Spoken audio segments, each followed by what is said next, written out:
Good morning. Yesterday, I introduced you to Stevie,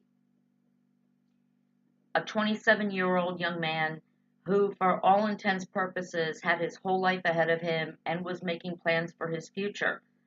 When on September 4th of 2018, his mother got that dreaded call. Your son is dead, and it's a alleged self-inflicted gunshot wound. Many questions still rise, and the investigation is ongoing into Stevie's death and what happened on September 4th of this year. But one thing his mother knows for sure is he was under a doctor's care, and he had several prescription drugs on his person. He had prescription drugs. There were 3 different pill bottles. The medications were Celexa, Zoloft, and Paxil. Now, millions of young Americans, billions of older Americans, are diagnosed with depression, anxiety, panic attacks, bipolar disorder, and they are prescribed these drugs every minute of every day in this country. They are actually called, and I'm going to have to read this because I'm not a medical provider, so I can't necessarily pronounce it. Selective serotonin reuptake inhibitors. Basically, they're called SSRIs, and many of you know what that means because someone you love or you yourself are on them. And for the most part, in most people, they do work. In some people, they do not. Here's the problem. This is what Stevie's mother questions. He had all 3. And this is something that I did the research myself. This is something that never, ever should happen. You know, we have laws in this country that are supposed to protect us as individuals and our rights to privacy. One is HIPAA.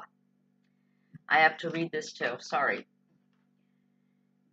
Because it's long, but basically, you know what it means. The Health Insurance Portability and Accountability Act of 1996, signed into law by Bill Clinton.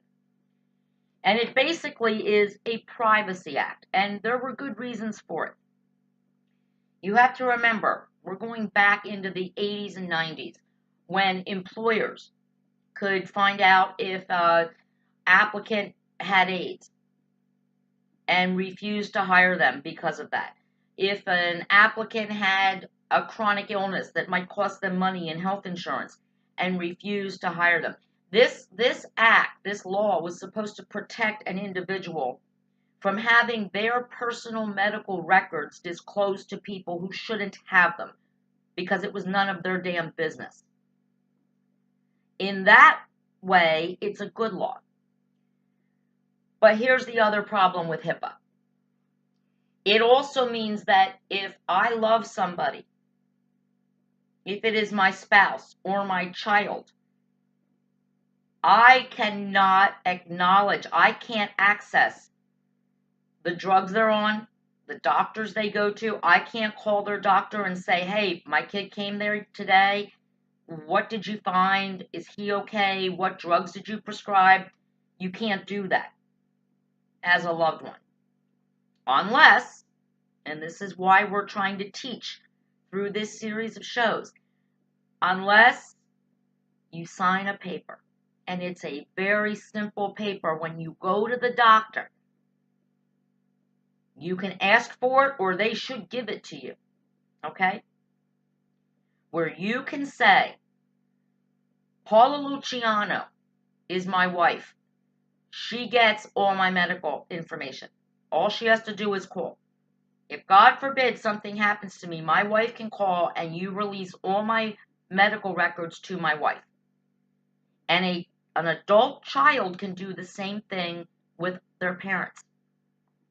If anything happens to me, or if my parents need to know what's going on with me, they can call, and I am signing away, they can get my information. You can sign that paper, and you should encourage your adult children to do that today. Today. The only reason that Stevie's mom knows he was on these medications was because the medication bottles were found in his possession. Because of HIPAA and because Stevie never signed that form, she can't go to his doctor and say, what the fuck was going on in my kid's life? Now, there's going to be something interesting going on that you may be able to help with. Stevie's mom is trying to get a law passed in Pennsylvania. She would like it to be called Stevie's Law. And what the law states is that a parent of an adult child should be able to know what drugs their child is taking, what medical conditions their child, even though they are an adult, is being treated for, and especially if these drugs are harming their child. Yes, these kids are adults, but we all know how young adults work. Come on. You don't want mommy hovering over you. We get that. You want to break the apron strings and go out on your own. That's great. But you know what? At the end of the day, no one loves you more than your mama. Your mama is the one who's going to fight for you, is going to drive through a hurricane to get to you when you're in trouble. So just fill out the form, man. Because here's what we found out about Stevie. He had 3 different prescriptions for drugs that are contraindicative. And that means that these drugs should never be taken together at the same time, because they all do the same thing. Okay? A person who is depressed has been found to have lower serotonin. I wrote this down. Again, I had to write this down because it's medical and I'm not a doctor. They have less serotonin in their brains. If you're depressed, you have less serotonin in your brains. So these drugs, Celexa, Paxil, Zoloft, and all the other antidepressants, they increase serotonin in your brain. But again, does anyone do a brain scan on these people to see if they truly have less serotonin in their brains? I don't think so. I don't think Stevie ever had a brain scan. Stevie, like I have done in my past, went to the doctor's office and said, I'm depressed. I get panic attacks. I have anxiety. Wow, don't we all? And like my own doctor, when I said that, I just got a script. Here, go fill this. Take 1 pill a day. You'll feel better. And like most people, if a medical professional is prescribing you a drug, I didn't read the label. He said take 1 a day. I took 1 a day. I felt like shit. It didn't work. It made me miserable. I went off it immediately, flushed them down the toilet, because I didn't feel right. My heart was racing. I just didn't feel right. So I knew something was wrong. But here's the problem. Only after I had that reaction to my antidepressant did I actually Google it. And when I Googled it, I was like, holy crap. Many medical professionals, family physicians, clinics, will just write the script instead of saying to the person, you know what? Have you thought about counseling? Have you thought about talking to somebody? Because that should go with the prescription. There also should be follow-up doctor visits. I was actually told when I was prescribed my antidepressant that if I stayed on it in a couple of weeks or 3 months, about 3 months, I was going to have a blood test, because many of these antidepressants cause vital organ damage, like liver damage, kidney damage. And even on the commercials you see on TV, they say your doctor will require regular blood tests to follow up, to make sure these drugs are not harming you They might be helping you with your mental illness, but they could be harming your vital organs. And remember this too, every human being is different. When I Googled these drugs, I have to tell you, what I got was, well, they could cause suicidal thoughts. Well, wait, I thought they were supposed to treat suicidal thoughts. And they could cause confusion and dizziness and all kinds of other side effects. But here's the problem. They say that it's only in children, teens, and young adults up to age 24. Stevie was 27. Now, let me ask you this. Every human being is different. That's what makes us special. So what if Stevie's body reacted to these drugs as a 24-year-old body would? Basically, I believe that nobody warned Stevie of the bad things that could happen to him taking these drugs because he didn't meet the age criteria. He was over 24. But again, Stevie didn't have suicidal thoughts. Remember, we talked about this yesterday. He was making plans. His birthday in Atlantic City, the Eagles-Titans game. He had plans. He was planning to leave his living situation and get away from his girlfriend and her family the day he died. So remember that. And then let's talk some more about these drugs, because they are dangerous. Now, back in the day, a lot of people didn't have the beauty of the internet. Here's what I suggest to you. If your doctor prescribes you any kind of a drug, ask questions. What are the side effects? Should I take it with this? Should I take it with that? Personal story. You know I have bad teeth. Many times I have been prescribed antibiotics for my teeth. Do you know that antibiotics completely negate any birth control you're on, including the birth control I was on, Depo-Provera? I found that out totally by accident. My doctor didn't tell me. The dentist didn't tell me. If you're on birth control, use another form of birth control because these antibiotics you're on are going to negate that. So I called my family doctor after the dentist gave me the antibiotics. He said, oh, no, use, until you get your next birth control shot, use other forms of birth control. Well, I just refused to have sex because, again, I wasn't taking any chances. I wanted to be child-free.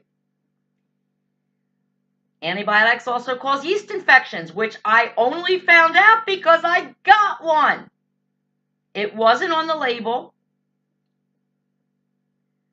But after Googling it, the doctor never said this antibiotic could cause a yeast infection. I Googled it, and I found out, take a probiotic with your antibiotic. The antibiotic still works, and the probiotic will keep your good bacteria growing and doing what it should do, and you won't get a yeast infection. Guess what? That worked. You have to be your own advocate. Your doctor or your pharmacist may not tell you, or they may not even know or care. I know my doctors were so hot to get me pregnant, they really didn't care if my birth control worked or not, but they all knew I was on birth control, including my dentist, and yet nobody mentioned that antibiotics could ruin my child-free life. I had to find that out on my own. These drugs that Stevie was on are only to be taken one. You either take the Zoloft, or you take the Paxil, or you take the Celexa. You don't combine them. If you combine them, you are at risk for something called serotonin syndrome. And serotonin syndrome is a really bad thing. It causes dizziness, nausea, hallucinations, confusion. Now imagine, remember what this drug was prescribed for, right? This is a patient who says that he has anxiety. He gets panic attacks, and he is depressed. Now, he is prescribed these drugs, and unknown to him, the pharmacy fills them, never actually flags the fact that he has been prescribed Zoloft, and now he's being prescribed Paxil. He just fills the prescription, so now this patient has Zoloft and Paxil. And the instructions say take 1 pill a day. Then he gets Celexa, goes to the pharmacy, fills it. Nobody flags the fact that this 27-year-old kid is also on Zoloft and Paxil. He's been given prescriptions for 3 different drugs within a year. Nobody asked Stevie, well, you're not still taking the Paxil, are you? You're not still taking the Zoloft, are you? Because you can't do that and take Celexa. Nobody said a word, at least not that his mother's aware of. Because of HIPAA, she can't find out. She can't find out. Even in death, HIPAA follows you. Stevie's mother has had to hire lawyers in order to get her son's medical records. It's sad. It's very sad. So you have to be careful, because imagine a kid being diagnosed with anxiety, panic attacks, and all this stuff, and now he has this serotonin syndrome. If he had it. Again, disclaimer, we don't know yet. The toxicology reports of the drugs in Stevie's system at the time of his death have not come back and won't be back until the spring. That's why this is going to be an ongoing story. But if you as a patient with these symptoms and you take these drugs and you get this syndrome, imagine you already have panic attacks, you have anxiety, and or you're depressed, and now you are dizzy, you're confused, you're nauseous, you just don't feel right, something's wrong, you don't know why. That's a ticking time bomb, my friends. That's a perfect storm of prescription drug side effects going horribly wrong. Again, one of the reasons I decided to do this story for Stevie's mom is to educate you, to make you aware of what is going on in our country this very second. Your children, your adult children, could be taking prescription drugs that could kill them, and that could actually make the symptoms they're getting treated for worse. Most of these antidepressants have warnings on them. But as I've said before, well, usually that happens about age 24. After 24, don't worry about it. Give me a break. Every human being reacts differently to prescription drugs, and that's why I don't like them. And I do believe that when I went to the doctor and said, my dog just died, my mom died, I'm crying a lot, I'm sad, instead of saying, have you thought about talking to a therapist? And, you should be sad. Your mom died, then your dog died. Things are going wrong for you. You don't feel good. You're sad. You're depressed. But all I got was the script. No referral to a psychologist or a psychiatrist. Not that I would have actually done that, but, it should be offered. Before the meds, before the farm drugs, somebody should be referred. Patients should be referred to someone to talk to, because a lot of times talking to someone about how you're feeling makes you feel better than just popping pills. And I would like to ask this question. If anybody out there is in the medical field, can you please explain to me why I know dozens and dozens and dozens of people who, according to medical professionals, have this serotonin deficiency in their brain and have never had a brain scan or a CAT scan to prove it? Can somebody explain to me how we are prescribing billions of dollars every year in antidepressants of all forms, SSRIs, to our young people, to children, and have never actually looked at their brain to see if they truly have this serotonin deficiency? I mean, if your blood sugar, if your body isn't producing blood sugar, you need insulin. But they do tests for that. They can tell you need more insulin, your body. But these antidepressants, is anybody actually scanning these people's brains? I gave you the description of what causes depression, anxiety, panic attacks. They have less serotonin in their brains. Well, where are the brain scans? Where's the proof? Before I start taking a prescription drug, I want proof that I actually have an illness that's going to be helped by that drug. Don't you? I think that's a really good question, and one that all of you should be asking. And as far as HIPAA goes, I hope all of you, Christmas is coming, you're going to be seeing your adult children around the dinner table. Some of them are married, some of them aren't. If they're married, then their spouse should be put on that little paper that they sign at the doctor's office, that the spouse gets all their medical information. But if you have single adult children, please have them fill out that form. Please. And on tomorrow's show, we're going to talk about something else that you need to discuss with your adult children. Something that could save you the heartache as Stevie's mother's nightmare continues. Political Paula, out.